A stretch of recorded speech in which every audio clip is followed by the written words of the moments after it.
Ayon sa alamat, ang Mount Makiling ay tahanan ng isang mahiwagang diwata na nagngangalang Maria Makiling. Siya ay isang magandang engkantada na may pusong mapagbigay at nagbabantay sa kagubatan.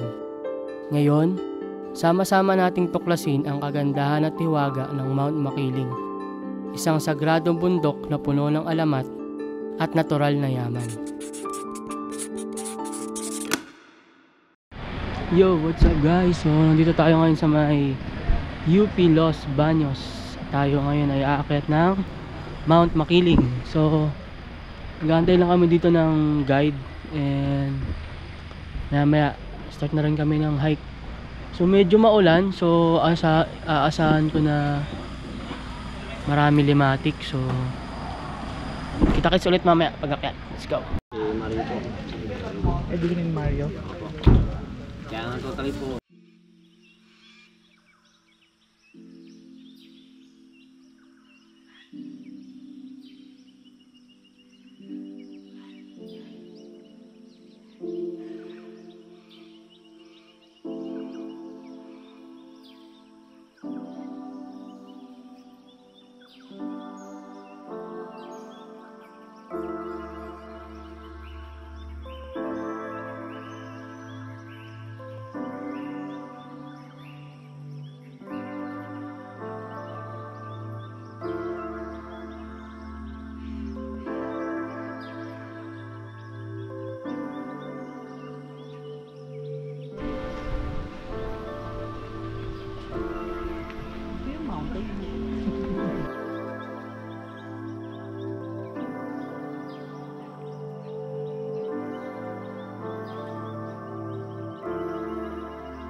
So guys, kakalagpas lang namin ng Station 6.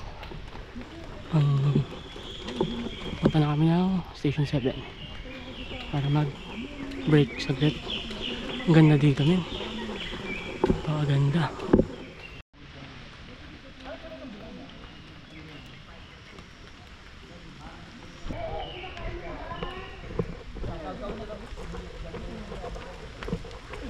May bagong ano. Sa ibang bundok po ma'am, yung nilakad natin ito. Nakastak na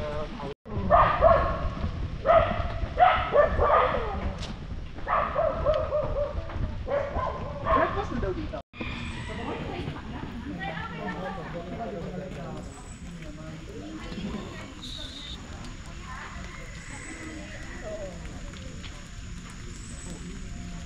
Babaon na tayo. Babaon na tayo. Sasakit pa konting ng hakbang bato lang dun. ako. Sabi ko sa'yo, babagsak talaga yung mga balakang natin dito.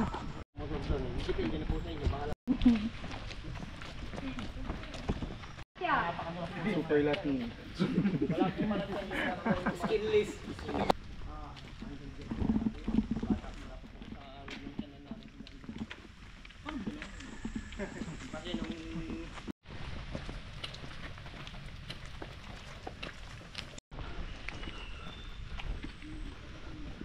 Sa mga daga na tapos na rin. Oo, di ba meron yung mahaba yung ano, yung Apo. Humog na sila. Ano sir ma'am eh? Ayun, marami. Ito ma'am. ano mas mahapit? Parang butterfly yan ha? Kasi ang mas malipit po yung rafflesia. Ang ganda po nung sir, nakagaling yung bagay.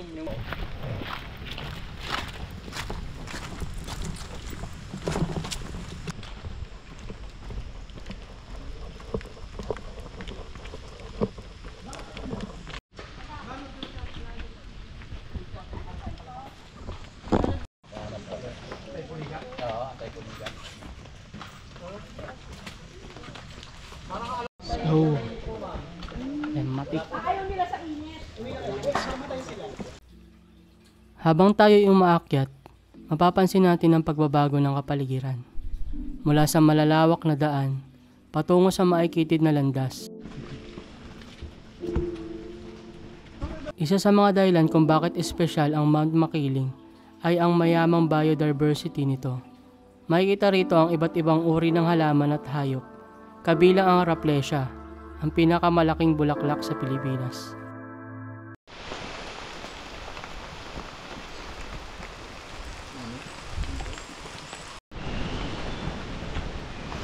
Ito na, Limatic.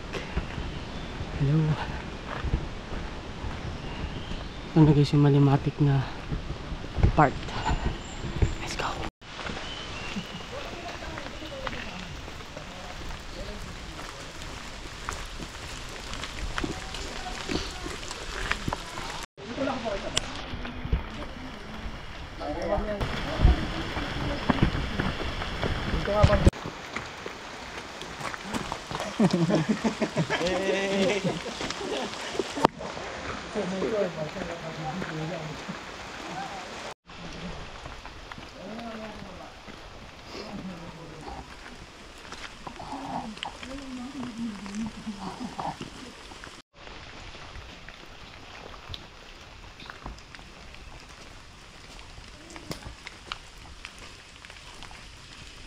Hi guys! Welcome to Limatic. Ay, Makiling.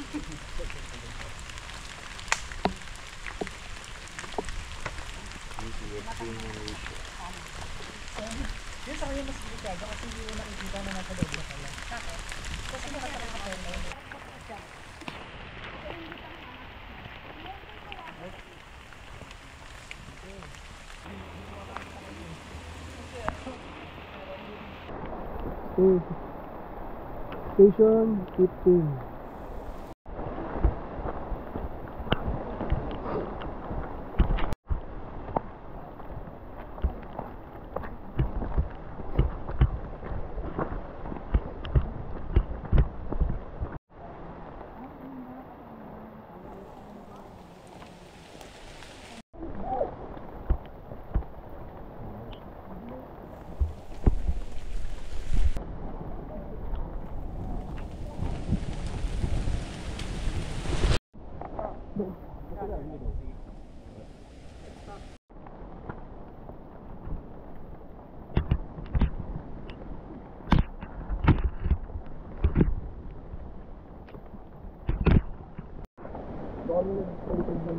Anong pa-drone tayo ang hangin? Ito na nagpunta kami.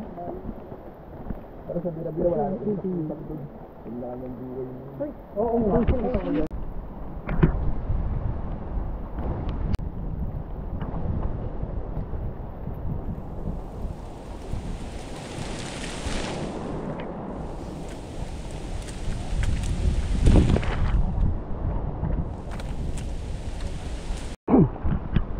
Station 20.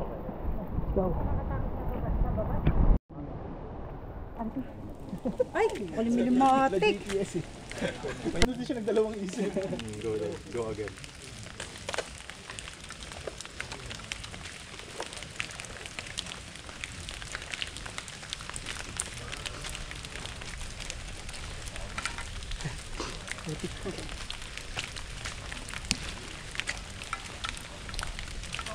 Limatic check. Maganda na yun. Ang ganda dito. Lalo na sir kung pagka makakabit ulit sa amin. Mas magaganda pa po lalo doon. Malapit na. Yung ganda nyo, ma'am. Ano? Magaling ka eh. Pagaling yung bayan.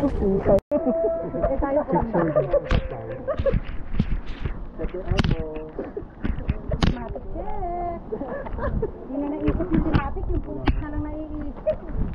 Kanina, ano pa eh. Ako umalis sa puti ngayon. Bahala na yun.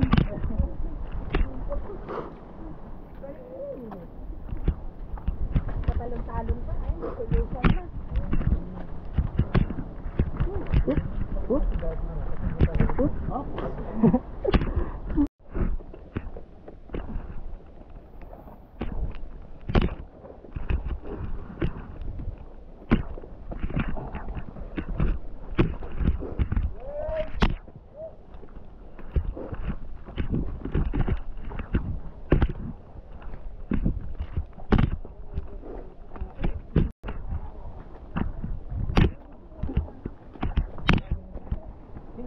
mo.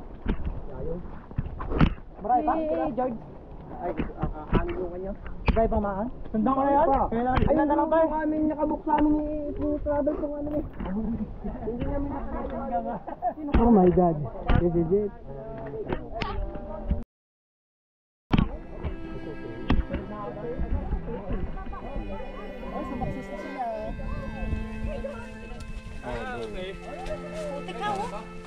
Station 13. Are we going to record? Yeah. Right. Sumakses. Station 13. Let's go. Matapos ang ilang oras ng paglalakad, narating na natin ang rorok ng bundok. Ang pag-akyat sa Mount Makiling ay hindi lamang isang pisikal na pagsubok, kundi isang espiritual na karanasan. Isang paalala kung gaano kaganda at kahalaga ang ating kalikasan.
Mudslide.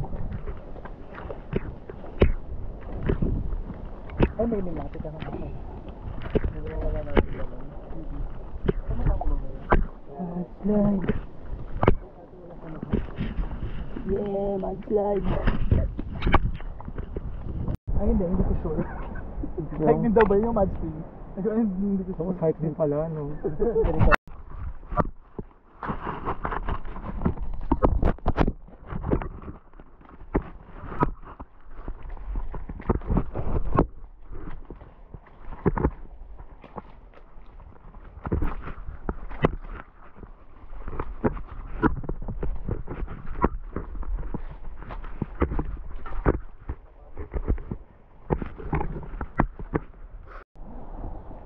Guys, puro putik ang trail pababa. Ayan o. Putik. Let's go.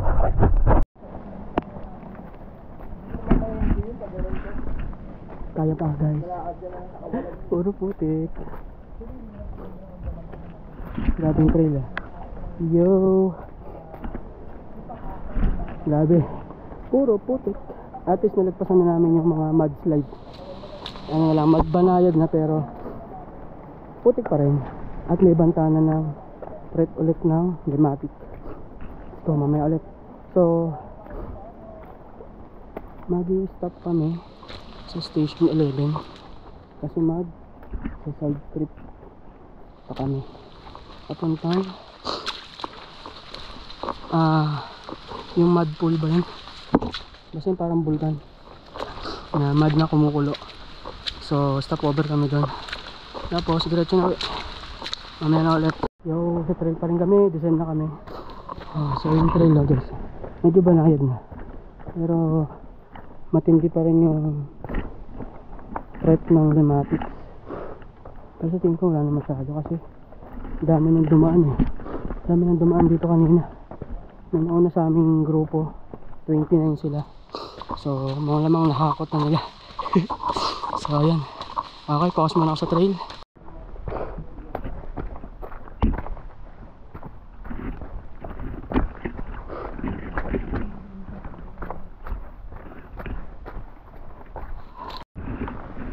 Yo. Station 16 na guys, let's go. Last station guys, 12. So sa 11 kami hinto. Kami maghintayan. Mamaya ulit. Okay guys, we're back again sa station 11. Station Aguila. Kain muna tayo ng merienda. Sintayin natin yung mga kasama natin. Let's go! Okay, proceed na kami sa 10. Nakapag-break na kami ng isang oras. At kami mag spring. Lamig ako. Isang oras kami na-stuck doon sa Aguila Base. Lamig ako, natuyuan na ako ng pawis. Tapos yung putik sa paa ko. Ngayon, ang lamig. Mamaya ulit. Kita ng ganun. Hindi, pero ako ngayon lang ako naka-encounter. Iwan nga tayo.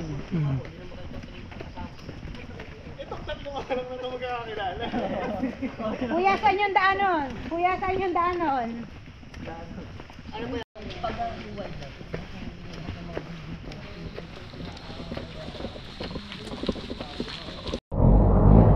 So guys, dito na kami sa Station 8. On the way kami papuntang Mud Spring. So, pakita ko ulit sa inyo mamaya.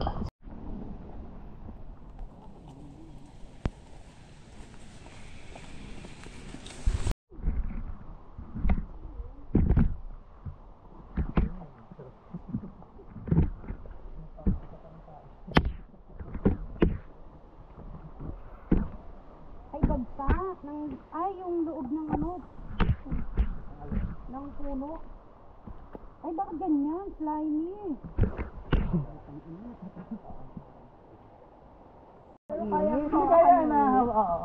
Subukan mo lang, ma'am, kung kaya mo yung init niya. Hindi tayo kumuha ng mahal. Yan o, yung sulfuric ano yan. Rumik siya, kuya. Kulo-kulo. Diyan din ang pwede yung may banda niya nakakakuha na ka na dyan kuha ng ano. Itlog. May palbura. Sa bawat paglalakbay, may natututunan tayo. Hindi lang tungkol sa kalikasan, kundi pati na rin sa ating sarili. Hanggang sa muli nating pag-akyat, ito ang inyong kasama sa paglalakbay. Nagpapaalala na alagaan ang kalikasan at patuloy nating tuklasin ang ganda ng ating bayan. Ito po si Glenn at ito ang aking kwento.